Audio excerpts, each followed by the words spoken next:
Pemindahan tempat persemaian. Strategi efektif untuk pertanian Anda. Pemindahan tempat persemaian dari tengah lahan ke pinggiran lahan merupakan praktik strategis dalam pertanian yang membawa berbagai keuntungan.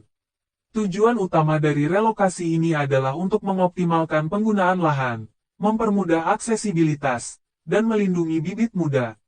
Dengan memindahkan persemaian ke pinggir, area tengah lahan dapat sepenuhnya difokuskan untuk penanaman komoditas utama, memaksimalkan potensi produksi. Manfaat dari pemindahan ini sangat beragam. Pertama, akses menjadi lebih mudah bagi pekerja untuk melakukan penyiraman, pemupukan, dan pemantauan bibit tanpa mengganggu atau merusak area tanam utama. Kedua, perlindungan terhadap bibit muda meningkat karena mereka tidak terinjak-injak oleh alat pertanian atau aktivitas manusia di tengah lahan. Selain itu, bibit di pinggir lahan cenderung mendapatkan paparan sinar matahari yang lebih merata dan terhindar dari potensi genangan air yang mungkin terjadi di area tengah lahan yang lebih rendah. Ini juga memudahkan pengawasan hama dan penyakit, sehingga tindakan pencegahan atau penanganan dapat dilakukan dengan lebih cepat dan efektif.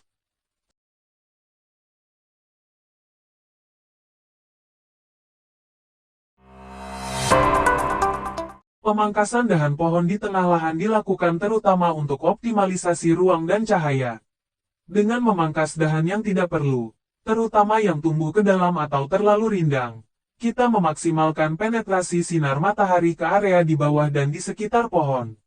Ini sangat penting untuk pertumbuhan tanaman lain yang mungkin berada di dekatnya, karena kurangnya cahaya dapat menghambat fotosintesis dan mengurangi hasil panen.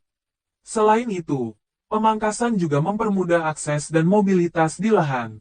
Dahan yang melintang atau terlalu rendah dapat menghalangi pergerakan alat pertanian atau pekerja, sehingga pemangkasan menciptakan jalur yang lebih bebas dan aman.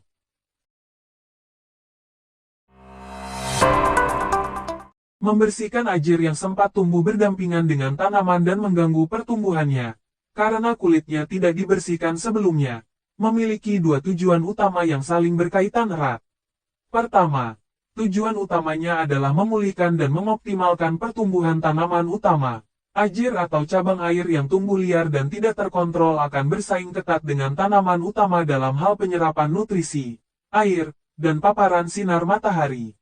Kulit ajir yang tidak dibersihkan juga bisa menjadi sarang hama atau penyakit yang kemudian dapat menular ke tanaman utama. Dengan membersihkan ajir tersebut, kita memastikan bahwa semua sumber daya esensial dapat sepenuhnya dialokasikan untuk pertumbuhan dan perkembangan tanaman yang kita budidayakan, sehingga tanaman dapat tumbuh lebih sehat, kuat, dan produktif. Kedua, tujuan lain dari pembersihan ini adalah meningkatkan kualitas dan kuantitas hasil panen. Tanaman yang tidak terganggu oleh ajir parasit akan memiliki energi yang cukup untuk membentuk buah, bunga, atau bagian produktif lainnya secara optimal. Dengan demikian, pembersihan ajir bukan hanya sekadar tindakan pemeliharaan, melainkan investasi penting untuk menjaga vitalitas tanaman dan mencapai potensi panen maksimal di lahan budidaya kita.